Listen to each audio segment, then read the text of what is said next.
उत्तराखंड में आईएएस मीनाक्षी सुंदरम और बॉबी पवार के बीच सचिवालय के कमरे में हुई घटना ने अब धामी सरकार और बीजेपी के माथे पर शिकन ला दी है। बॉबी पवार अपने समर्थकों के साथ अब धामी सरकार और बीजेपी की मुश्किलें बढ़ाने की तैयारी कर रहे हैं। न सिर्फ धामी सरकार की मुश्किलें बढ़ सकती हैं, बल्कि पीएम मोदी की नाराजगी का सामना भी करना पड़ सकता है। उत्तराखंड बेरोजगार संघ के अध्यक्ष बॉबी पवार अब धामी सरकार के लिए नई मुश्किल लेकर आए हैं।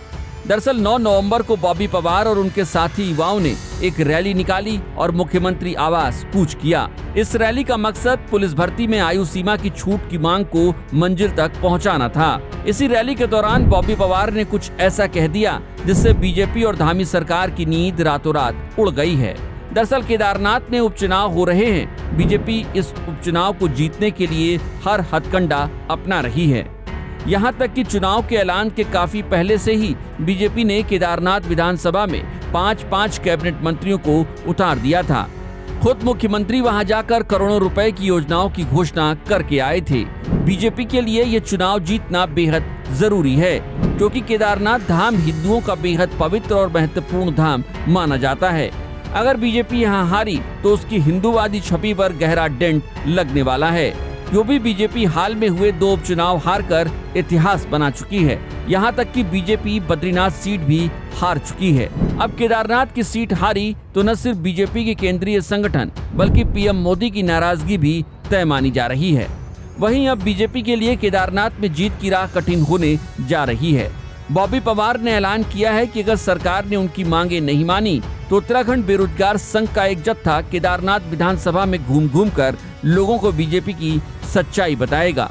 बॉबी पवार का यह बयान बीजेपी की नींद उड़ा रहा है कि अगर यहाँ मांगे नहीं मानी गई तो उत्तराखंड बेरोजगार संघ का एक जत्था केदारनाथ उपचुनाव के लिए रवाना होगा और वहीं पर घर घर जाकर उन्हें सच्चाई बताई जाएगी कि सच्चाई क्या है। कम से कम ये हो जाएगा जो प्रदेश भर में जो भाजपा के प्रति, सरकार के प्रति जो एक युवाओं में आक्रोश है वो कहीं ना कहीं न्यूट्रल हो जाएगा।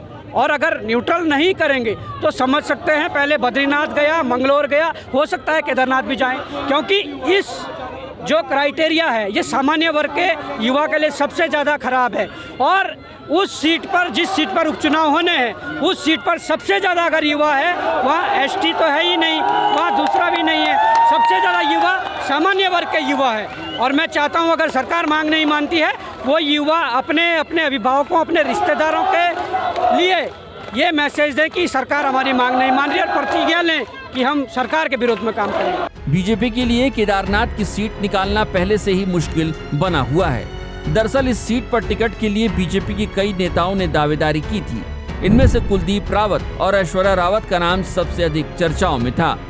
कुलदीप रावत इस सीट से निर्दलीय चुनाव लड़ भी चुके हैं। वहीं ऐश्वर्या रावत अपनी मां की सियासी विरासत को आगे बढ़ाने के लिए टिकट मांग रही थी।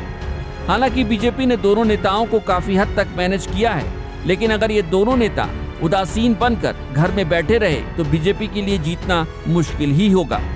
उधर बॉबी पवार का ऐलान भी बीजेपी के लिए नई चुनौती बनने जा रहा है।